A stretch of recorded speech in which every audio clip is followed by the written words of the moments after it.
suasana revolusi Indonesia yang penuh dengan persaingan, konflik, dan anarki memerlukan figur kepemimpinan yang dapat diterima oleh semua pihak.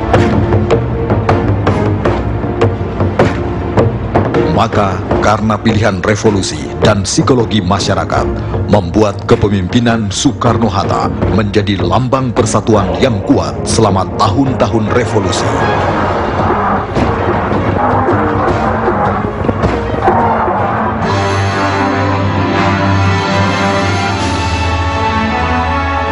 Jumat 17 Agustus 1945 yang bertepatan dengan 17 Ramadan, revolusi mulai berkobar. Proklamasi. Kami, bangsa Indonesia, Tak lama kemudian, sang saka merah putih pun dikibarkan. menyatakan kemerdekaan Indonesia. Meskipun bukan sebagai presiden atau kepala pemerintahan, namun Soekarno dipercaya untuk membacakan teks proklamasi kemerdekaan. Pada masa Jepang, peran yang diperoleh oleh Bung Karno itu memberikan dia kesempatan untuk berpidato di berbagai tempat di Indonesia. Jadi beliau memang sangat terkenal pada saat itu. Baru keesokan harinya, pada sidang panitia persiapan kemerdekaan Indonesia (PPKI), Otto Iskandar Dinata mengusulkan agar Soekarno dan Muhammad Hatta menjadi presiden dan wakil presiden. Kemudian, dengan cepat pula secara aklamasi, usulan itu disetujui semua anggota PPKI yang berjumlah 29 orang. Mereka adalah dua orang tokoh yang sangat dikenal oleh masyarakat, dan kemudian keduanya itu adalah primus inter pares, artinya mereka yang di kalangan aktivis sendiri, di kalangan tokoh sendiri merupakan dua orang yang sangat menonjol. Pada 29 Agustus 1945, pengangkatan Soekarno menjadi Presiden Republik Indonesia dikukuhkan oleh Komite Nasional Indonesia Pusat (KNIP). Tapi legitimasinya sebagai Presiden RI tidak diakui penjajah Belanda, juga Jepang.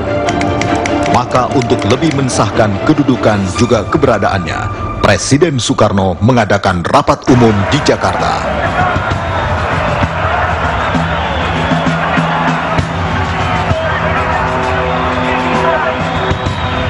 Meskipun sangat singkat, rapat akbar di IKADA Jakarta itu memperlihatkan kepada dunia bahwa pemerintahan Indonesia itu didukung oleh rakyat. Ini saya kira satu kemenangan secara politis dan juga secara diplomatis bagi Indonesia.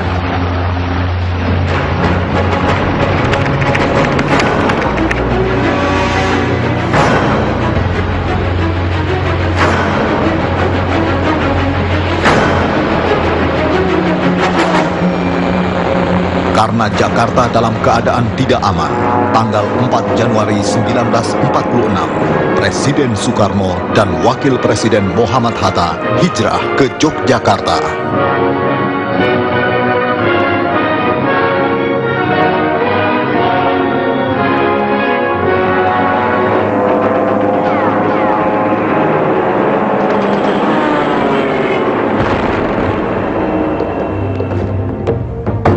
Tanggal 6 Juli 1949, Presiden Soekarno dan Wakil Presiden Muhammad Hatta kembali dari pengasingannya di Pulau Bangka.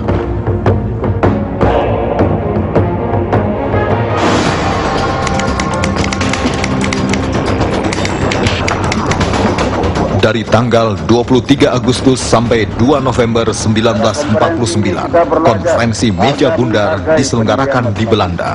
Salah satu hasilnya memutuskan Soekarno menjadi Presiden Republik Indonesia Serikat atau RIS dan Muhammad Hatta menjadi Perdana Menteri. 1 bulan kemudian, Soekarno resmi menjadi Presiden Republik Indonesia Serikat. Indonesia, tanah airku, tanah tumpah darahku.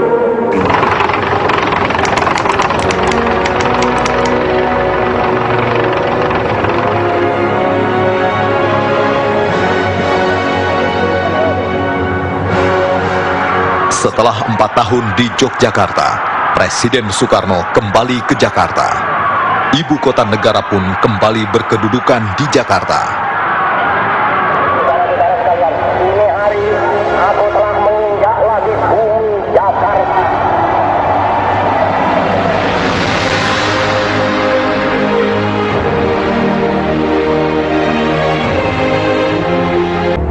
Proklamasi. Kami, bangsa Indonesia.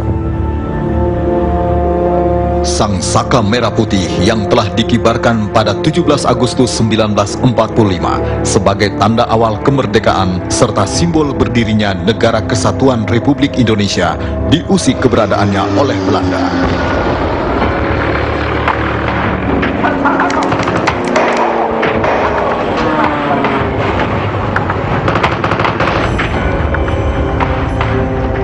Peristiwa yang juga dikenal sebagai insiden Hotel Oranye itu menjadi salah satu bentuk perlawanan untuk mempertahankan lambang negara terhadap provokasi Belanda yang ingin menegakkan kembali kekuasaannya di Indonesia. Maka pertempuran hebat pun tak terelakkan demi Sang Dwi Warna. Selama banteng-banteng Indonesia masih mempunyai darah merah yang dapat membuat setaris kain putih, merah dan putih, maka selama itu tidak akan kita mau menyerah kepada siapapun juga. Tidak rela akan kemerdekaan tanah jajahannya, lagi-lagi Belanda tahun 1947 dan 1948 melakukan agresi militer ke beberapa daerah strategis di Indonesia.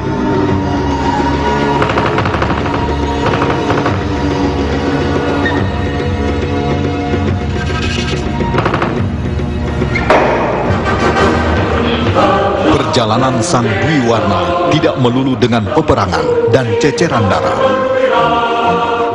Secara perlahan, kesadaran akan kemerdekaan dari cengkraman penjajah merasuki bangsa Indonesia.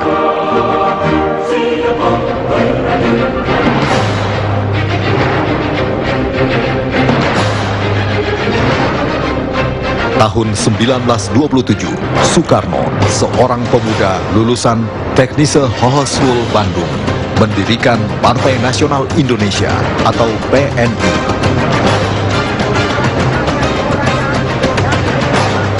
Dengan keberanian luar biasa, organisasi ini pun mengibarkan bendera merah putih kepala banteng.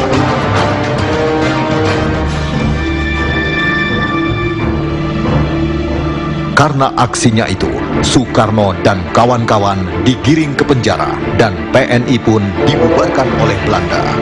Ketika kita berjuang, kita memerlukan simbol untuk membangun semangat. Itu Anda jangan lupa. Jadi mereka perlu simbol-simbol itu sebagai alat untuk membangun semangat, sebagai alat untuk mempertadukan diri dengan kawan-kawan. Maka diperlukan simbol berupa bendera, diperlukan simbol berupa hal-hal yang bisa mengikat, juga ideologis. Oleh karena itu sebenarnya ideologi nasionalisme itu penting.